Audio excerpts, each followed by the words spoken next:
नमस्कार, मैं हूं विनय सिंह और न्यूज के विश्लेषण में आपका स्वागत है। जैसे जैसे चुनाव की प्रक्रिया आगे बढ़ गई है वैसे वैसे तरह तरह के बयान भी आ रहे हैं।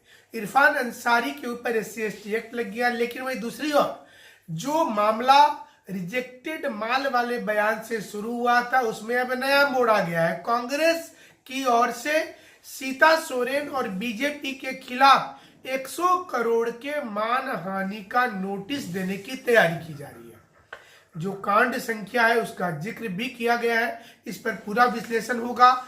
JSSC पर क्या आगे हो रहा है, एक और PIL की सुनवाई इसी सप्ताह हो रही है जो हम लोगों का सपोर्ट से है, उस पर भी बात करेंगे। इसके साथ साथ अलग अलग बयान है। JMM दावा कर रही उसने सबसे ज्यादा नौकरी दी, तो वहीं बाबूलाल मरांडी जी का पुराना बयान जो बीजेपी के खिलाफ था उसे JMM अब सामने लेकर के आई है। तो दूसरी ओर बीजेपी ने भी अपनी ओर से उन तमाम बयान की फेहरिस्त जारी की है जो हेमंत सोरेन ने कहा था कि वो 5 साल अगर रहते हैं तो 25 लाख लोगों को नौकरी देंगे। तो JMM सवाल उठा रही है कि बीजेपी ने भी तो कहा था 2 करोड़ लोगों को नौकरी देंगे, सच को सभी लोग बताएं। आरोप प्रत्यारोप चलता रहेगा, लेकिन इसी बीच में जो जामताड़ा वाला मामला है वो तूल पकड़ता जा रहा है। और अंसारी जो है, इरफान अंसारी, सीता सोरेन पर जो टिप्पणी की, अब वो बोल रहे हैं कि ये तोड़ मरोड़ कर बीजेपी की ओर से दिखाया गया है। जो 37 सेकेंड का वीडियो वायरल किया गया है उसमें आधा अधूरा चीज दिखाया गया। पूरे वीडियो को सुना जाए तो उसमें उन्होंने सीता सोरेन का कहीं भी नाम लिया नहीं है। ये बोलना इरफान अंसारी का। हाल के दिनों में ये वीडियो वायरल हुआ, तमाम जगह पर वायरल होने के बाद माफी भी मांगे। इरफान अंसारी ने माफी भी मांगी है इस वीडियो पर। SC/ST एक्ट का मामला भी दर्ज हो गया है। बीजेपी इसी मामले को लेकर आगे बढ़ गई है। मामला बिगड़ते देखकर ही इरफान अंसारी ने माफी मांग लिया। अगर आदिवासी वोट कट जाता है इरफान अंसारी से, देखिए इसको समझने की जरूरत है, अगर आदिवासी वोट सीता सोरेन के चलते कट जाता है तो ऐसे में पूरा नुकसान होगा और भारी समर्थन वाला दावा करने वाले इरफान अंसारी चुनाव हार भी सकते हैं। इस पूरी स्थिति को भांपते हुए उन्होंने माफी मांग लिया और माफी मांगने के बाद अब उन्होंने कहा है कि वो 100 करोड़ का मानहानि का मुकदमा दायर करेंगे। तो ये आवेदन जिला कांग्रेस कमेटी जामताड़ा के कार्यकारी अध्यक्ष विजय कुमार दुबे की तरफ से लिखा गया है कि चुनाव आचार संहिता में जो मामला आया है और ये जामताड़ा का केस नंबर 209/24 तिथि 26 अक्टूबर दर्ज किया गया है विजय कुमार दुबे के आवेदन पर। इसमें बताया गया है कि किसी भी प्रकार से मंत्री को फंसाया जा रहा है, उन्हें बदनाम किया जा रहा है। उन्होंने वास्तविक वीडियो में सीता सोरेन जी का नाम नहीं लिया था। एक गलत धारणा उत्पन्न हो रही है और उनकी प्रतिष्ठा को चोट लग रहा है। तो कांड संख्या 208/24 जो दर्ज हुआ है इसमें डॉक्टर इरफान अंसारी पर जामताड़ा थाना में मामला दर्ज हुआ है।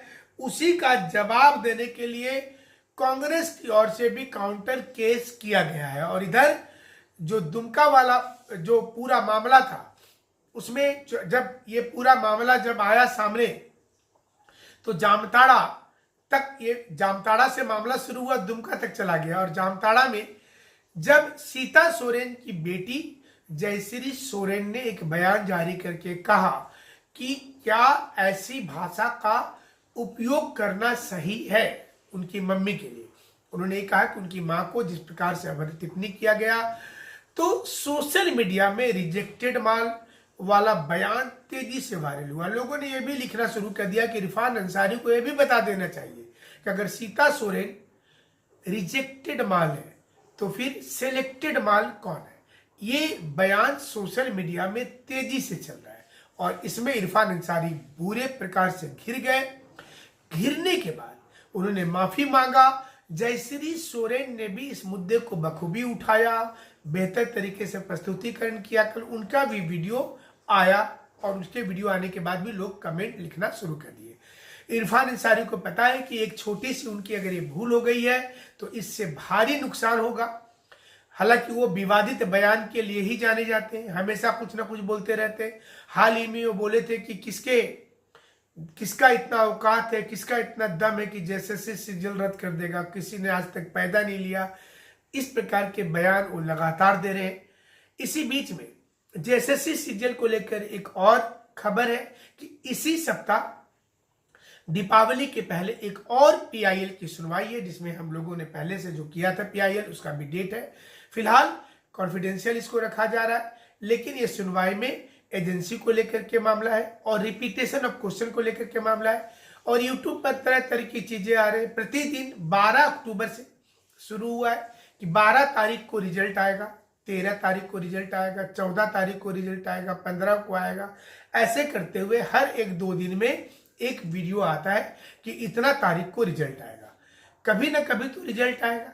और हमें लगता है कि जेएमएम और कांग्रेस गठबंधन की सरकार इतनी भी बेवकूफ नहीं है कि वो ऐसे समय पर रिजल्ट निकालेगी जब उसकी जान और सांस अटकी हुई है चुनाव में।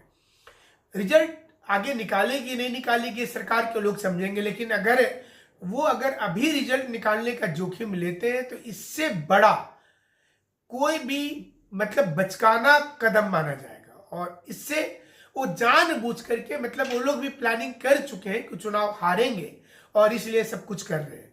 तो ऐसे में इस प्रकार के वीडियो पर बहुत ज्यादा ध्यान नहीं देना। हालांकि बार बार बोल रहे हैं कि ये 12 अक्टूबर से सिलसिला शुरू हुआ है। हर 2 दिन में एक वीडियो आता है कि इतना तारीख को आएगा, फिर 2-2 दिन बढ़ते बढ़ते ये चलता रहेगा जब तक वो रिजल्ट नहीं आता है नवंबर दिसंबर, अथवा बीजेपी जब तक रद्द नहीं कर देती है। बीजेपी ने सार्वजनिक रूप से बोल दिया कि वो रद्द करेगी, अगर वो सत्ता में आएगी तो रद्द करेगी। तो आप देखे होंगे कि जेएमएम के नेता जब बयान दे रहे हैं तो सारा कुछ बोलते हैं। इस मामले को वो कमजोर कड़ी मानते हैं अपना, और इस पर बोलने से वो बचते रहते हैं। तो राजनीति है और ऐसे में चल रहा है, दोनों पार्टी पूरा ताकत लगाए हुए। ऐसा भी नहीं है कि एक तरफा चुनाव हो रहा है। बीजेपी आजसू गठबंधन जितना मजबूती के साथ है, जेएलके अपना अलग से चुनाव लड़ रही है, और उसी प्रकार से जेएमएम और कांग्रेस भी मजबूती के साथ है। दोनों को अपने अपने वोट खेमे पर विश्वास है। जितना विश्वास बीजेपी के लोगों को है उतना ही विश्वास जेएमएम को है कि उसके कोर वोटर जो है आदिवासी और मुस्लिम, वो उनके साथ जुड़े रहेंगे।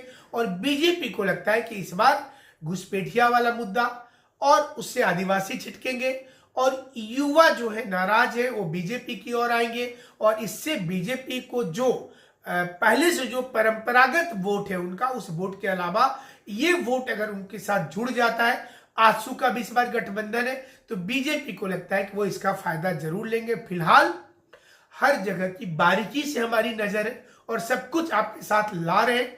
ना तो इस पक्ष का पक्ष दिखाते हैं और ना विपक्ष का पूरा विपक्ष दिखाते हैं, यानी कि बैलेंस वाला विश्लेषण यहां पर होता है।